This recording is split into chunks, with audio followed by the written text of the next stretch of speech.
as you can see, we talked a lot about what's to come for the Capitals. It was an exciting season, success in so many different departments, but he said in that interview, you're never happy unless you're holding that Stanley Cup at the end of the season. So this team, this organization stays hungry. This is the time now, the front office, hockey ops, it's no summer vacation for them. No. They're hard at work trying to fit those pieces together for next year's team. And obviously a big event coming up with that is the NHL draft in Los Angeles later this month. Capitals with a first-round pick. But Tarek, what do you think maybe they can do at that draft, or what's to come for the Capitals? Well, it's going to be a busy offseason, but not quite as busy as last year. Last year, they totally remade the roster. I mean, they brought in 7 new players. They made some bold, maybe high-risk moves that actually ended up paying off, much to their credit.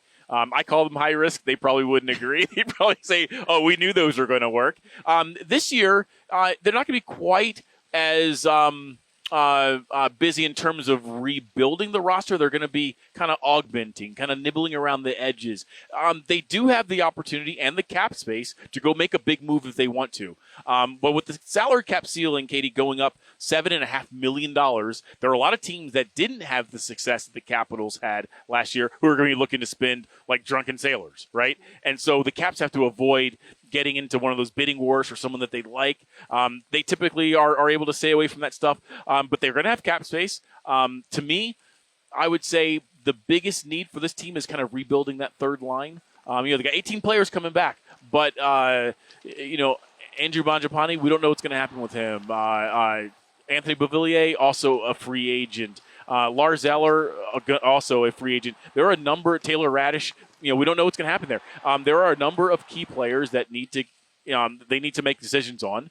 That said, there are going to be a number of players out there that they've already targeted that they go, that's the right guy. If we can make that work. And like I said, they're going to have the flexibility under the salary cap to go ahead and make those moves. So for me, it's going to be kind of getting a third line that is as strong as their first and second line. I think their fourth line's fine. I think their decore's fine. I think their goaltending is fine. It's that third line that kind of stands out to me. The thing that I'm wondering, and this is the fan in me, is, the prospect pool is so good now.